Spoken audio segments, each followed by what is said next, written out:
Përshëndetje miq, kjo ishte dreka ime për sot.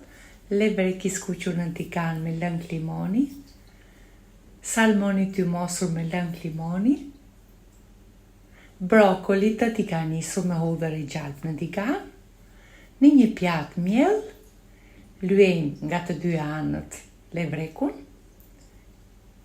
Levrekun e kemi bler të pastruar, e skuqim me flak të ngadalët, i hedhim krip nga të dy anët, pak piper, lëngun e një limoni. Basi e kemi skuqur mirë peshkun, shtojmë lëngun e limonit, gjithmonë me flak të ullët, pak majdanos të freskët, dhe ja ku e kemi gati.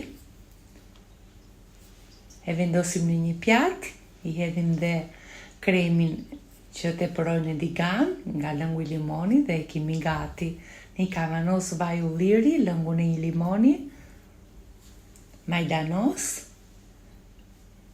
një therpudhër, pak fare kripë, salmonin e të mosur më falni e vendosim në një pjatë, shtojmë salsës sipër që përgatitëm, disa feta limoni, piper dhe e kemi gati për ta shërbyer. Brokolit i kemi dhënë një val 4-5 minuta me ujë e krip. I hedhim në tigan me një thelpudhër e gjalp specdeks, 2-3 minuta sa i përthajmë dhe i kemi gati. Ja ku e kemi një super vakt. Ju përshëndes, ciao ciao.